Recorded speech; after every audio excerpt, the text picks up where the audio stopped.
అలాంటివి కూడా మీరు చూసినారు చాలా స్టేట్స్ లో జరిగిన అయ్యో! అవును. విషయాలు ఉన్నాయి. అవును.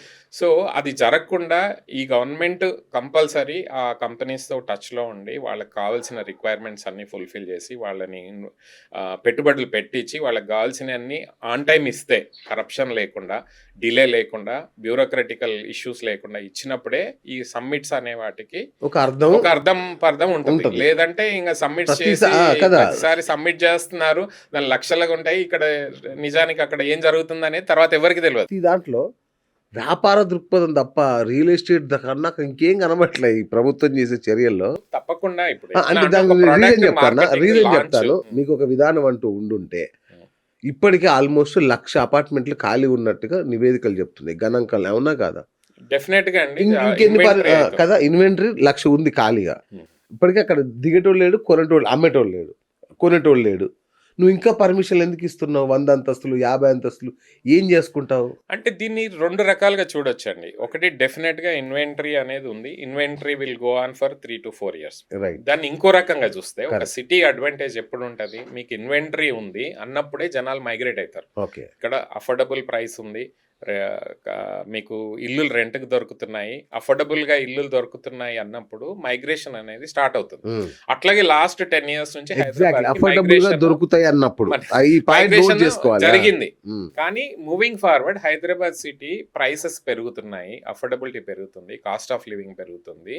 సో దీన్ని మాత్రం కంట్రోల్ చేయాల్సిన రెస్పాన్సిబిలిటీ గవర్నమెంట్దే. ఫ్యూచర్లో మీకు మైగ్రేషన్ రావాలి, ఎంప్లాయీస్ హైదరాబాద్కి రావాలి, వేరే సిటీస్ నుంచి వేరే స్టేట్స్ నుంచి ఇక్కడ ఇన్వెస్ట్ చేయాలంటే మాత్రం డెఫినెట్గా గవర్నమెంట్ అనేది ఒక రెగ్యులేటరీ లాగా వర్క్ చేసి ప్రైసింగ్స్ని అదుపులో ఉంచి ఎక్కువ రెంటల్ హౌసింగ్ కూడా క్రియేట్ చేసి సస్టైనబుల్ లివింగ్, తర్వాత ఎకో ఫ్రెండ్లీ హౌసింగ్ వాటి మీద ఫోకస్ చేయాలి. అట్లాగే పొల్యూషన్ కూడా తగ్గించే ప్రయత్నాలు చేయాలి. ఇప్పుడు ఈవీ వెహికల్ పాలసీ డెఫినెట్గా తెలంగాణ గవర్నమెంట్ తీసుకొచ్చింది. నెక్స్ట్ ఫ్యూ ఇయర్స్ వరకు రిజిస్ట్రేషన్ ఛార్జెస్ లేకుండా వాళ్ళు చేస్తున్నారు. కాబట్టి డెఫినెట్ గా అదొక వెల్కమింగ్ థింగ్. అట్లాంటివి ఇంకా ఎక్కువ చేయాలి. సిటీలో 1.5 crores దాటారు అని రీసెంట్ గా గవర్నమెంటే చెప్తుంది. అట్లాగే ఎవ్రీ ఇయర్ నాకు తెలిసి 3 to 4 lakhs మెంబర్స్ యాడ్ అవుతూనే ఉన్నారు. దీనికి లా అండ్ ఆర్డర్ ఇంప్రూవ్ చేయాలి, రోడ్స్ ఇన్ఫ్రాస్ట్రక్చర్ ఇంప్రూవ్ చేయాలి, ఎయిర్ క్వాలిటీ బెటర్ చేసుకోవాలి, పార్క్స్ ఇట్లాంటివి. చిన్న వర్షం పడితే మొత్తం మునిగిపోతున్నాయి ఎక్కడికక్కడ.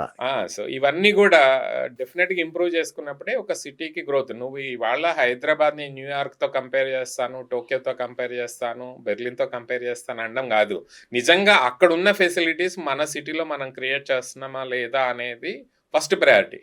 ఆ దిశగా ప్రయత్నం. ఒక్క రోజులో హైదరాబాద్ సిటీ అనేది చేంజ్ అవ్వకపోవచ్చు, బట్ మొదలెడితే సీరియస్ గా ఉంటే డెఫినెట్ గా హైదరాబాద్ సిటీలో ఆ కండిషన్స్ అన్ని ఉన్నాయి. ఒక గ్లోబల్ సిటీగా ఎదగడానికి అన్ని అర్హతలు ఉన్నాయి, మనుషులు ఉన్నారు, హ్యూమన్ రిసోర్సెస్ ఉన్నారు. ఓన్లీ గవర్నమెంట్ చిత్తశుద్ధితో వర్క్ చేస్తే, హానెస్ట్ గా వర్క్ చేస్తే డెఫినెట్ గా ఈ వేలో మీరు రేపు న్యూయార్క్ తో కంపేర్ చేసుకోవచ్చు, top cities in the world compare చేసుకోవచ్చు.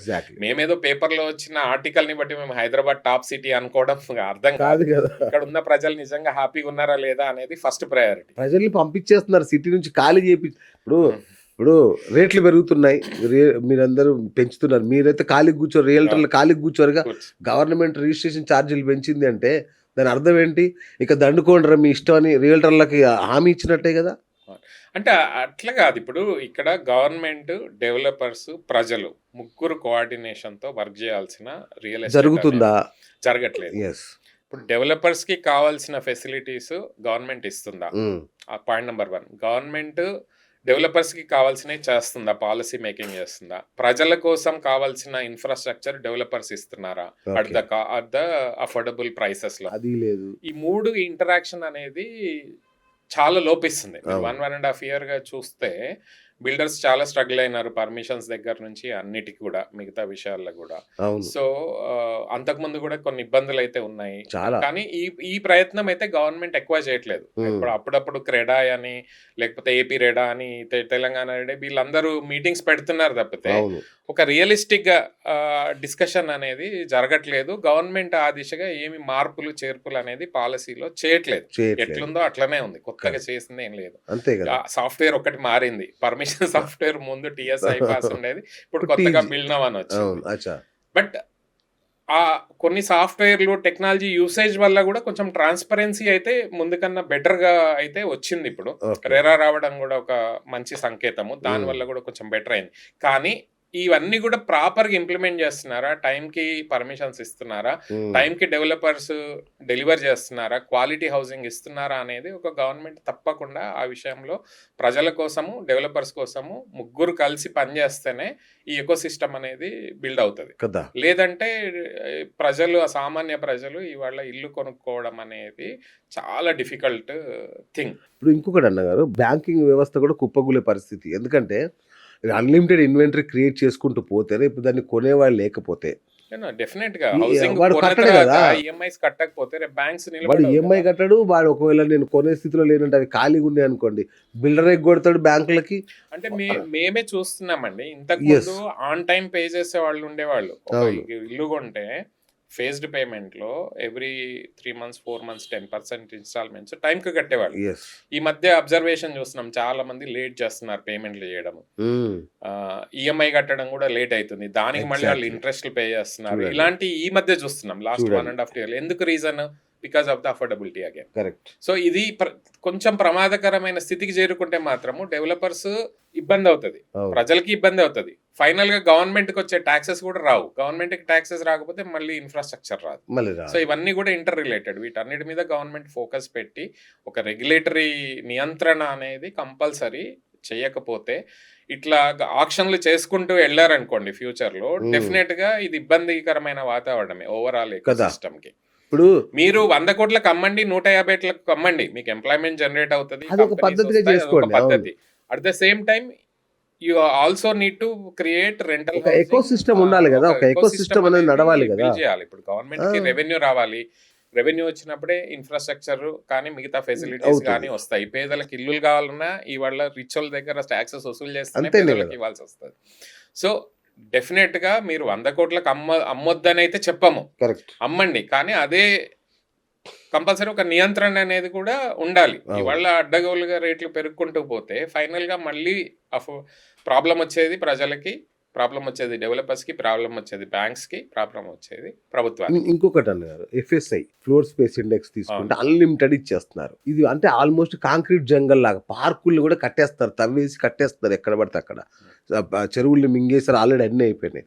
రేపు చిన్న వరదొస్తే ఏమైపోవాలన్న ఈ సిటీ? ఎక్కడ అసలు మినిమమ్ స్పేస్ కూడా లేకుండా చేస్తే సిటీ ఏమవుద్ది? ఎఫ్ఎస్ఐ దీని మీద చాలా డిబేట్ అవుతుందండి. ఓకే. కాకపోతే హైదరాబాద్‌లో ఈ ఎఫ్ఎస్ఐ అనేది ఒక 10 కిలోమీటర్స్ వరకే రిస్ట్రిక్ట్ అయింది. అంటే మాదాపూర్ నుంచి గచ్చిబౌలి, నెక్స్ట్ కొల్లూరు అక్కడి వరకే. అక్కడ వరకే వర్టికల్ డెవలప్‌మెంట్ అనేది అవుతుంది. మిగతా సిటీ అంతా హారిజాంటల్ గానే గ్రో అయింది ఇన్ని రోజులు. ఇప్పుడిప్పుడే అక్కడక్కడ కూడా అక్కడక్కడ ఎక్కడో హై రైజెస్ వస్తున్నాయి. కానీ ఒక సిటీ వాల్యూ పెరగాలంటే ల్యాండ్ వాల్యూ పెరగాలన్నా వర్టికల్ గ్రోత్ అనేది కంపల్సరీ కావాల్సిందే. ఆ వర్టికల్ గ్రోత్ తో పాటు ఫెసిలిటీస్ కూడా వస్తున్నాయి. మంచి మంచి క్లబ్ హౌసెస్, అమ్యూనిటీస్ వాటి వస్తున్నాయి. సో ఆబ్వియస్ గా వాటికి అప్పర్ మిడిల్ క్లాస్ కానీ, రిచ్ క్లాస్ కానీ వాటికి అట్రాక్ట్ అవుతారు. అవును.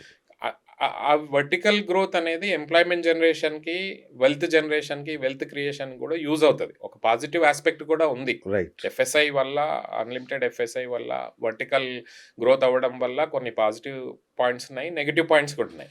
పాజిటివ్ పాయింట్ ఏంటంటే ఒకటేమో ఒకే ఏరియాలో డెన్సిటీ జనాలు అక్కడ ఉండడం వల్ల వర్క్ దగ్గరకు ఉండడం వల్ల ఎక్కువ తిరగాల్సిన అవసరం ఉండదు. కార్స్ తక్కువ యూటిలైజేషన్ అవుతది. అట్లాంటి కొన్ని యాడ్ ఆన్స్ ఏదైనా ప్రకృతి వెల్త్ విపత్తులు క్రియేషన్ వస్తే అవుతది. ఏదైనా ప్రకృతి విపత్తులు అది వస్తే ప్రకృతి విపత్తులు వస్తే ప్రాబ్లం కాకుండా చూడాల్సిన రెస్పాన్సిబిలిటీ గవర్నమెంట్. కానీ అలా చేయట్లేదు. అలా చేసుంటే డెవలపర్స్ కాదు. డెవలపర్ కట్టే వరకే వాళ్ళ రెస్పాన్సిబిలిటీ. ఎగ్జాక్ట్లీ అన్న. గవర్నమెంట్‌ది మాత్రము మీరు ప్రాపర్ డ్రైనేజ్ సిస్టమ్ గానీ, ప్రాపర్ ఎలక్ట్రిసిటీ సిస్టమ్ గానీ, ఈ వాటర్ ఎక్కడికెళ్తుంది అవన్నీ స్టడీ చేసి దానికి తగ్గట్టు ప్లాన్ చేయడం మాత్రము ఉందా? అట్లా ఉందా? లేదు కదా! అది లేదు. ఎగ్జాక్ట్లీ. మీరు నేను రోడ్ అదే లేయడానికే భయపడుతున్నా మనకి నేను. కాదు. ఎగ్జాక్ట్లీ. ఇప్పుడు సిటీలో రోడ్ లేయడానికే డబ్బులు లేవు మన స్కోప్ దగ్గర. లేనప్పుడు ఇంకా మిగతాయన్నీ ఎక్కడవుతాయి? ఎక్కడవుతాయి? సో ఈ రోజు కూడా చూడండి, మొన్న మణికొండలో నాలలో కొట్టుకుపోయారు జనం.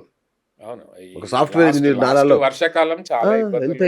ఇబ్బంది 10 పడ్డది. ఇయర్స్ నుంచి కూడా ప్రతి వర్షాకాలాలు బాగా వచ్చినాయి మరి హైదరాబాద్‌కి.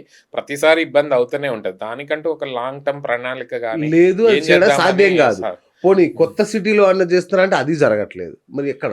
ఎక్కడ జరుగుతున్నట్టు అభివృద్ధి? అదే అంటున్నా, గవర్నమెంట్ ఇది చెయ్యకపోతే గవర్నమెంట్, ప్రజలు, డెవలపర్స్ ముగ్గురు కూడా ఎస్. ఇబ్బంది పడే పరిస్థితి వస్తుంది రేపు ఫ్యూచర్ Yes. లో. వేరైతే మీరు అఫోర్డబుల్ క్వాలిటీ హౌసింగ్, అందుకోసం నేను అవును. క్వాలిటీ హౌసింగ్ అనేది హౌస్ ఒక్కటే మంచిగా ఉంటే కాదు. అవును. Quality housing also includes infrastructure, proper drainage system, proper water connectivity, ఇవన్నీ లేకపోతే రేపు డెఫినెట్గా ఇబ్బంది పడే పరిస్థితి వస్తుంది. ఇప్పుడు